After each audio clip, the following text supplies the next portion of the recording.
வணக்கம். இன்னைக்கு நம்ம ரெக்ஸ் கிச்சனில் சால்மன் ஃபிஷ்ஷை யூஸ் பண்ணி டேஸ்டியான மீன் குழம்பு செய்ய போகிறோம்.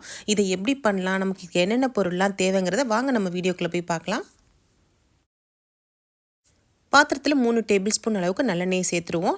எண்ணெய் நல்லா காஞ்சி வந்த பிறகு 1/4 டீஸ்பூன் கடுகு, 1/2 டீஸ்பூன் அளவுக்கு வெந்தயம் ரெண்டையும் சேர்த்துட்டு நம்ம நல்லா பொரிய விட்டுருவோம். பொரிஞ்ச பிறகு ஒரு கொத்து கருவேப்பிலையை சேர்த்துட்டு ஒரு 4-5 பூண்டு பல்லை எடுத்து 1-2 தட்டி வச்சுருக்கேன். இந்த மாதிரி தட்டி நம்ம சேர்த்தோம் அப்படின்னா குழம்பு நல்ல வாசமாக இருக்கும். பூண்டு நல்லா நம்ம செவக்க வதக்கிக்கலாம். பூண்டு வதங்கி வர டைமில் 20 சின்ன வெங்காயம் போல் நான் உரிச்சு எடுத்து வச்சுருக்கேன். உங்களுக்கு வேணும் அப்படின்னா 2 கட் பண்ணிக்கோங்க. நான் கட் பண்ணாமல் முழுசாக சேர்த்துருக்கேன். இது கூடவே காரத்துக்காக 4 பச்சை மிளகாய் சேர்த்துட்டு வெங்காயத்தையும் பச்சை மிளகாயும் நல்லா வதக்கிக்குவோம். வெங்காயம் நல்லா ஓரளவுக்கு வதங்கி வந்தோன்னே ஒரு பெரிய தக்காளியை பொடியாக கட் பண்ணி எடுத்து வச்சுருக்கேன். இதையும் நம்ம சேர்த்து வதக்கிக்கலாம்.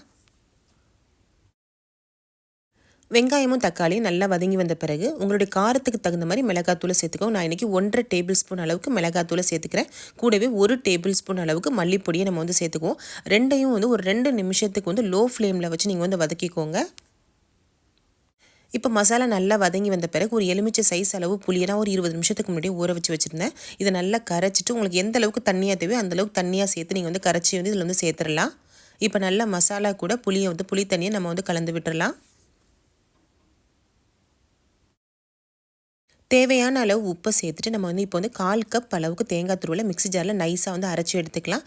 இப்போ நல்ல குழம்பு கொதித்த பிறகு நம்ம அரைச்சி வச்ச தேங்காவை இதில் கலந்துருவோம். இப்போ நம்ம மீனை நல்லா வாஷ் பண்ணிவிட்டு சின்ன சின்ன பீஸாக நமக்கு தேவையான அளவு கட் பண்ணி எடுத்துக்கலாம். இப்போ நல்ல குழம்பு கொதித்து ஒரு 15 நிமிஷத்துக்கு குழம்பு கொதித்து ரெடி ஆகிடுச்சு. இந்த டைமில் நம்ம மீனை சேர்த்துருவோம். நல்லா உங்களுக்கு எந்த அளவுக்கு திக்னஸ் தேவையோ அந்த அளவுக்கு நல்லா குழம்பு கொதிக்க வச்சுக்கோங்க. தண்ணியாக வேணும் அப்படின்னா ஒரு 10 நிமிஷத்தில் நமக்கு குழம்பு கொதித்து ரெடி ஆயிடும். இல்லை இன்னும் கொஞ்சம் திக்னஸ் வேணும் அப்படின்னா நீங்கள் ஒரு 1/4 மணி நேரத்துக்கு நீங்கள் மேலே கொதிக்க வச்சிங்க அப்படின்னா நல்லா திக்காக வந்துடும். அதுக்கு மேலே நீங்கள் மீனை சேர்த்த பிறகு அதிக நேரம் நீங்கள் கொதிக்க விடக்கூடாது. ஒரு 5 நிமிஷத்தில் நம்ம ஸ்டவ்வை ஆஃப் பண்ணிடலாம். மீனை சேர்த்த பிறகு ஃபஸ்ட்டு 3 நிமிஷத்துக்கு அடுப்பை மீடியம் ஃப்ளேமில் வச்சு கொதிக்க விட்டுடலாம். அடுத்த 2 நிமிஷத்துக்கு அடுப்பை லோ ஃப்ளேமில் வச்சுருங்க. இந்த மாதிரி லோ ஃப்ளேமில் வைக்கிறப்ப நம்ம விட்ட எண்ணெய் எல்லாமே பிரிஞ்சு மேலே வர ஆரம்பிக்கும். நமக்கு பார்க்குறதுக்கும் ரொம்பவே சூப்பராக இருக்கும். டேஸ்ட்டும் செமையாக இருக்கும். ட்ரை பண்ணி பாருங்கள்.